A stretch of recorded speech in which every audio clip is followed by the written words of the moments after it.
What's going on, everyone? So the Los Angeles Lakers need a center, right? And hopefully they are able to land one. There's all over the place as far as centers go. There's reports that still in on Day'Ron Sharpe, still heavily active on Walker Kessler, Miles Turner, although I think that those two are probably the most likely pipe dreams out of everyone. Like I've always maintained, when it comes to Miles Turner, Walker Kessler, if it happens, great. We're going to celebrate it. We're going to rejoice. We're going to be just thrilled. But don't count on it. That way, if it doesn't happen, you don't get your hopes up. More realistic targets, especially recently, have been Clint Capella, that the Lakers are interested in Clint Capella because he could fill in what you need. Rebounder, excellent rebounder, still one of the better offensive rebounders. Can block some shots. He's not what he was back in Houston, but still a good enough center for what the Lakers need. And then Nikola Vucevic is still a guy, right? There's options on the trade market as far as like guys that they may be able to get. They also like the idea of Clint Capella because he's an expiring. And one of the things Lakers really want is flexibility. Right? They want to maintain flexibility. It's why like even some of the guard depth and stuff like that, you know, like a Bruce Brown, a Malcolm Brogdon, Lonzo Ball, these are all guys that you see that the Lakers are interested in, but it's because they're expiring. So if it works, then great. If it doesn't work, then no big deal. You can just let them walk, right? Or renegotiate them to a smaller contract, put you in a great position. But one of the guys, there is a center that's out there that I haven't really heard mentioned or linked to the Lakers in any way, that I do think makes sense for the Lakers, would give them some flexibility, not in the form of an expiring contract, but only has one more year left. And then also, you could probably get some firsts in the deal because Phoenix is looking to attach first to a Jusuf Nurkic. I don't hate the idea of bringing in Nurkic if you can get first. Only if Phoenix is willing to add first to that. Because you could do like, you know, whatever, Cam Reddish and Rui Hachimura for Yusuf Nurkic. He can easily fill in the backup role, right? He's not really the shot blocker or rim protector, but he's a guy that can self-create, right? He can score around the rim, stretch the floor a little bit. He's not like somebody that you really want shooting a bunch of threes, but he can also make plays. He's you know, a good playmaker and stuff like that.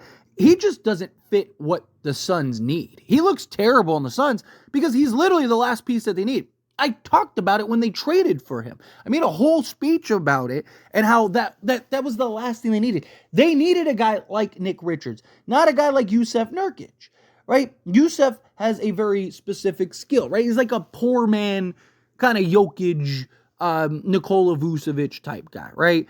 Guy that, again, can make plays, go get you, you know, a double-double on a nightly basis, score around the rim, but is looked at as, you know, having good passing ability. But before I dive into like his stats and stuff like that, he's making $18 million this season, $18.1 million. Next season, he's $19.375 million. So, let's call it $20 million, 19 and some change. So here's the thing. Not only if it works, you could just ride it out for the season and let the money fall off if you wanted to, but he now gives you a $19 million expiring contract in the offseason or around next year's trade deadline, while also, if you don't trade your first and you add a first or two, right? Like, what can you get 2 firsts from the Suns to get off of Nurkic, right? Like, that's one of the reasons why they did it. And supposedly they're willing to attach at least one. I would try to get 2 because I'd be like, hey, because they could use Rui. Rui makes a ton of sense for them at the 4 spot, right? So it's kind of like, hey, we're giving you actual value here. Reddish is a guy that can be a defensive piece for them that they could really use, right? Reddish and Rui, Phoenix really could use, right? For just their size, their depth, their versatility out there on the wings, right? Like, I think you could probably convince the Suns to give up 2 of them. Be like, hey, we're the ones that are doing you a favor. We just need a center. But even if you just got like 1 first, right? Like, how much of a difference is he compared to, you know, like a Jonas Valanciunas or something like that? I'm not going to, like, if you could get, you know, a Jakob Poeltl for like, but supposedly they want both firsts. So, no. Clint Capella, like, how much of a difference? Yeah, Clint Capella's the better rim protector, but he's also the expiring contract, but you have to give up assets where Nurk, again, in a backup role as a guy you're looking to come in and play 15 minutes a night. I think is fine, right? He can come in, again, make some plays, score around the rim. But to me, it's more about getting the assets. Because now you can go into next season. LeBron can take a discount. The salary cap increases. You have some contracts that fall off the books. And now you have, like I mentioned, you have 4 or 5 firsts at that point now because other firsts will free up. And then on top of that, you have the added first. I mean, you're in great. You probably have 4 or 5 first round picks that you could trade now. There might be a ton of stars and just other players. This upcoming free agency class is very good. And a lot of those guys are going to require sign and trades, right? Also, Yusuf, matches up with next season with Miles Turner and a contract that he might get. So maybe sign and trade. And that way they still get a center, right? Like, rather than losing them for nothing and maybe just throw them the first that you got from the Suns or 2 seconds or something like that. Again, I don't hate it if you're getting assets in return. He's still 30 years old. I think he's much better than what he's been in Phoenix, right? I think he's just been bad because, again, he's on a team that just doesn't make sense for him.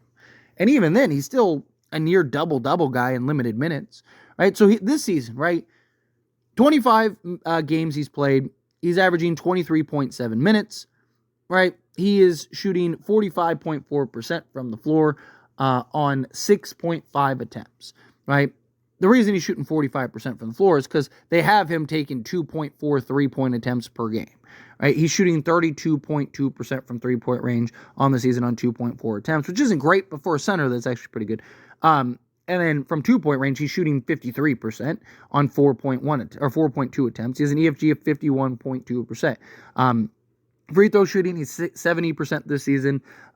He's averaging 9.2 rebounds, 2 assists, a steal, a block, and round up and say 9 points. So he's basically in 23 minutes of action, a 9-9 guy with 2 assists, a steal, and a block. You look at his per 36 numbers this season, he's 13 points, 14 rebounds, 3 assists, 1.5 steals, a block. Like, that's fine, right? For a backup role, and especially if you can get assets. Again, and then not just that, but if you wanted to make other moves, you still have now the Suns pick or 2 that you can get. And then you still have Gabe Vincent, Jalen Ochocinco, Christian Wood, and then Jackson Hayes, right? That gets you another $20 million, right? Roughly, that you can now go and get another piece or 2, right? Like, and so you solve your backup center, you got your assets, and you got like I said, you got a bunch of firsts. You could either go like big and go get, can you go make a play and go get Alonzo or something? Or like now that you have the extra picks, do you maybe go make a play and go get smaller pieces, right? Can you take the remainder of the guys you got and the picks you got and go get like an Io and, you got Benedict Mathurin, who is linked to the Lakers, right?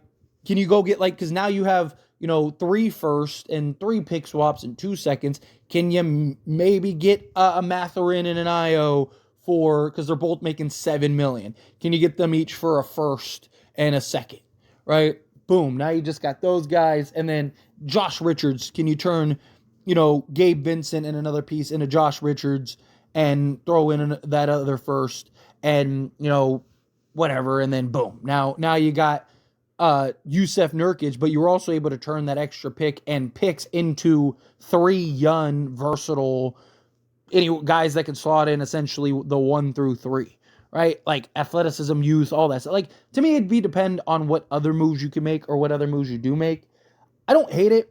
Again, it's not my favorite thing, but if you told me all else failed on the center front, Lakers ended up trading for Jusuf Nurkic and got a first out of it, and they didn't have to give up any assets. They got a first out of it.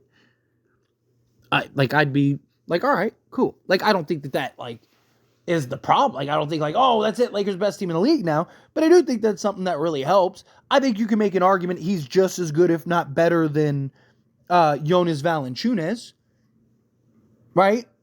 And you're also getting a first in the deal. So, just a thought, just a conversation to be had. Nothing crazy.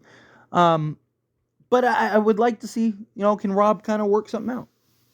Like, again, if you told me that was the break glass in case of emergency move, I'd be fine with that. I would honestly, I'd be okay with that. I'd be like, all right, bet. But anyway, as always, this is a discussion. I pass question on you. Let me know your thoughts and opinions down in the comments below. What do you think? How do you feel? What are your thoughts? Do you think that, do you think that we're going to see a type of trade for a center? Do you want Jusuf Nurkic? If you can get a first out of it. Again, I only want him if you can get a first out of it. If you can get a first or two out of the deal, then fine. Otherwise, stay away. I'd rather you just, bring up Trey Jamison or something. But again, how do you feel? Whatever your thoughts are, I'd love to hear it. So let me know either way down in the comments below. That being said, if you want to like this video, hit that like button. Helps me a lot. Lets me enjoy these types of videos, and I truly appreciate it. Not subscribe channel, hit that subscribe button. Turn on the bell notifications. Appreciate y'all. See you in the next one. Thank you.